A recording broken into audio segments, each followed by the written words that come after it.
Hey everyone, welcome to a new episode of the Iceberg Lounge. We are your hosts. I'm Thomas Single, and in chair number two is Randy Dobbins. Hello.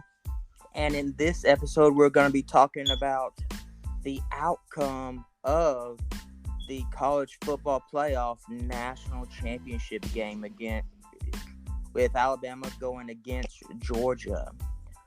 So let's go ahead and get into it.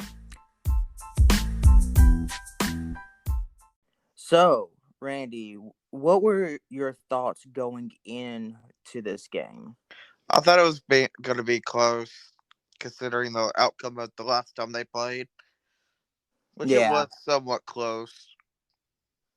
yeah. We could see going into the game, both Georgia and Alabama were 13-1. Um, these are two Southeastern Conference teams, which that probably made the whole country not happy.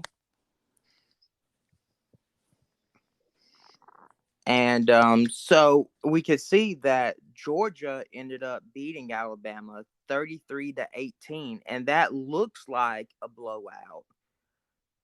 But They if did. you look at the game as a whole, it really wasn't. They didn't end up really leading until the last quarter. Really, Exactly. And this snaps Georgia's 41-year title drought. Um, which they earned it. I would say that the Bulldog fans apparently were chanting in the stadium, "Kirby" at as the confetti rained down. he won, which Kirby won it for his alma mater.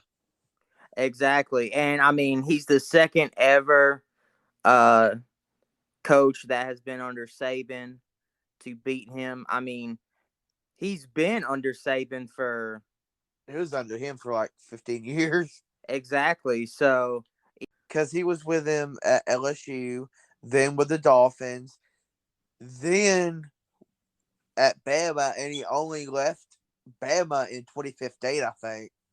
exactly. So if we go and look at the score summary, and this is where you'll kind of see how close it really was up until literally the final 10 minutes of the game.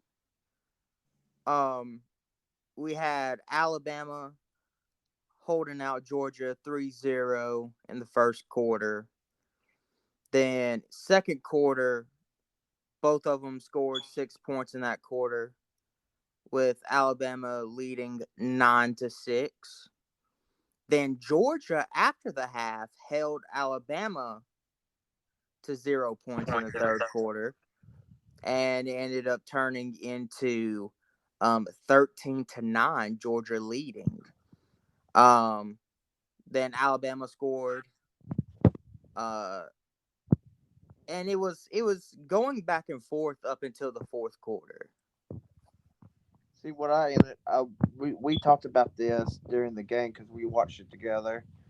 What ended up killing Alabama was honestly going. They kept going for the deep ball. Yeah, and what was so crazy was you mentioned that right before what I would call the game-winning interception. Yeah, Um, because you were like, he he doesn't need to be throwing it. Like, why aren't we running it? because even when we were talking about, it, I was like you said, I said, why aren't they running it? I also mentioned he needs to be going for these short passes on the side rather than going for it long. Exactly, and literally, like the play after you said that throws that interception, which I believe that was the one that got ran back, Yeah, I think it was. and that was pretty much the game changing play right there.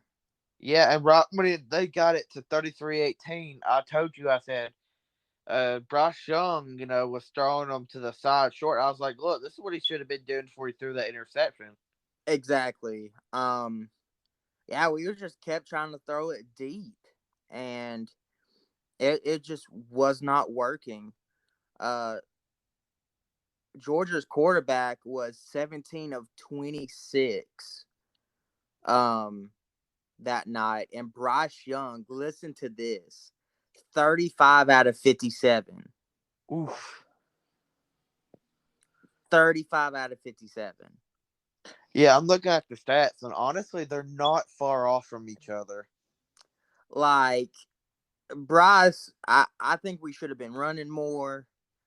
Um, like you saying, Yeah, throwing the short passes. It just, I don't know. We just could never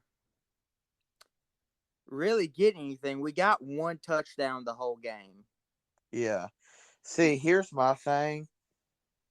I feel, I feel like what ended up killing us was really, like I said, going for not running it as much and then throwing it deep like almost every time during the second half.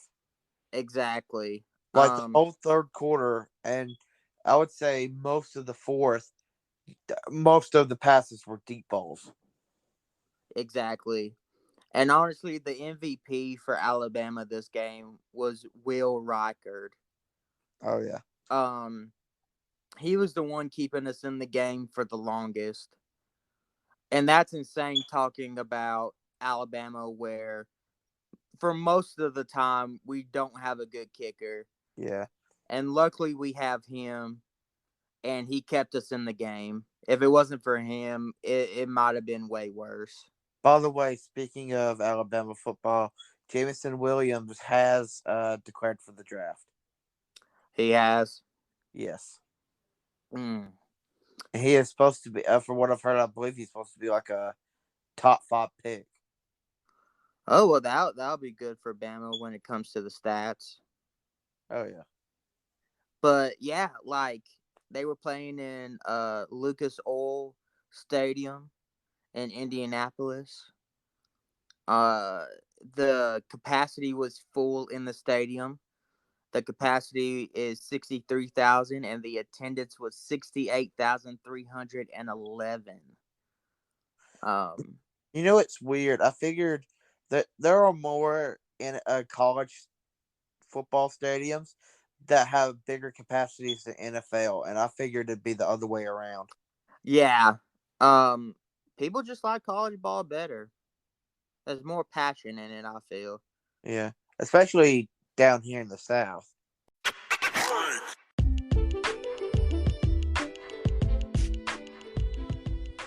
Hey, this is Thomas Single from the Iceberg Lounge, and I'm here to talk to you today about Anchor, the easiest way to make a podcast. Anchor gives you everything you need in one place, and guess what? It's absolutely free, which you can use right from your cell phone or computer just like I do. They even have creation tools that allow you to record and edit your podcast so it sounds amazing. They'll even distribute your podcast for you. You don't even have to do it yourself. So it can be heard everywhere from Spotify, Apple Podcasts, Google Podcasts, and many more. You can even make money from your podcast with minimum listenership. So why don't you download the Anchor app or go to anchor.fm to get started? Exactly. So Georgia ends up becoming the national champions finally.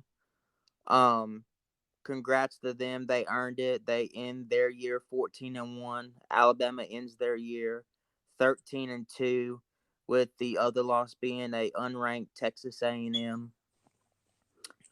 Pretty much, I feel like I know this can't happen, but it's like it's pretty much tied 1-1 between Alabama and Georgia this season. Yeah. And it's like I kind of want them to do a third one just to break the tie, but I know that won't happen. You want to talk? You want me to go over some stats? Yeah, go over some stats, man. So, for on first downs, Georgia had 20 and Alabama had 22. Okay, that's real close. On third down and efficiency, Georgia was 4 out of 12 and Alabama was 9 out of 20. Okay. Fourth down, Georgia didn't go for any and Alabama was 0 1. I'm telling you, everything's close, really Yeah. close. Total yards for Georgia was 364, and for Alabama was 399. Wow. For passing yards, Georgia had 224, and Alabama had 369. Yeah. Completion, like you said, we already went over completions, but yards per pass for Georgia was 8.6, or for Bama was 6.5. 0 interceptions for Georgia and 2 for Alabama. And this is, I feel, like a lopsided thing for Alabama. Like you wouldn't think this. For rushing, Georgia had 140, and you know how much Alabama had? How many? 30. Ooh. Rushing attempts for Georgia was 30, and Alabama had 28. Man. And Georgia had almost a little over 100 more rushing yards than Alabama. Oh, wow. Yards per rush for Georgia was 4.7, for Alabama's 1.1. Georgia had 10 penalties for 10 penalties for 70 yards, and Alabama had 7 for 57 yards. Yeah. Georgia had 1 turnover, which was a fumble, and Bama had 2, which was the 2 interceptions I just talked about. Georgia's time of possession was 28 minutes 29 seconds, and Alabama's was 31 minutes 31 seconds. Okay. That's it. Yeah. And so this is insane. If you look at they already have odds out for next season's playoffs. Yeah, Which is absolutely insane that they already have that. But these are basically the favorites to win the championship game, if I'm understanding it right, and it's from Caesars Sport Books. I'm only gonna go over Southeastern Conference teams on this list and future Southeastern Conference teams. So Florida, Texas, um, both have a 40-1 odds of being national champion next season. Um, Texas A&M has a 25-1 chance of being national champion. Oklahoma has a 15-1 chance of being national champion. Georgia has a 9-2 odd chance of being a back-to-back national champion. And at number 1, Alabama is favorited 5-2 to win next year. see, I don't know what any of that means. That means the odds, meaning by Like the looking at everything now, so like 5-2 is that's a good chance of them winning it. yes. Okay, Yeah, so the closer the bigger it is, is the the least likely. yeah. And so Alabama and Georgia are at the top at 1 and 2. So you might see another 2 rematches next year. We're just gonna have to wait and see about that. Yeah, I feel like if that happens, they might put Alabama at like 1 and Georgia at 4, and then that way they could be like, oh, that that way they could play again, and then it wouldn't be an SEC team championship. Yeah. Um, I don't know. It depends on if they think they can make a good amount of money again. Oh Because I yeah, feel like they look at that too.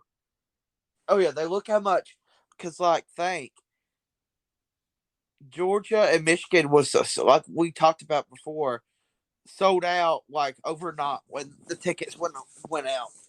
Exactly. And kind of another big story about this game, not bringing up excuses or anything, but the injury list Was huge for Alabama. on Alabama's side going into this. Um, and we had an injury during the game itself. um, which was a big loss to Alabama's side. Who we were talking about earlier, which is Williams. Yeah, Williams.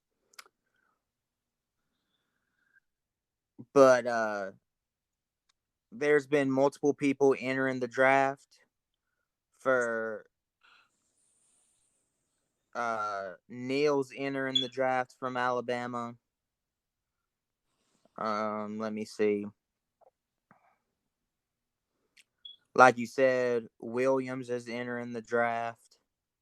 I don't know about Mechie. I don't know if Mechie's entering. I haven't seen any word on that, but it looks like Alabama is not keeping some. And we had quite a few enter the transfer portal. Oh yeah, which I think this is Brian Robinson's last year anyway. Yeah. Which I know Paul Tyson, he's probably the bigger name to come out of the who's transferring. Exactly. Which I don't know how I feel about that. I feel like he should have stayed, but Cause dang, he was like probably second string. I think he was second string. So it's just like if Young gets hurt, which I'm not saying I want Young to get hurt. I'm just saying Young got hurt, he'd go in. So I mean, it's not a bad deal to be second string.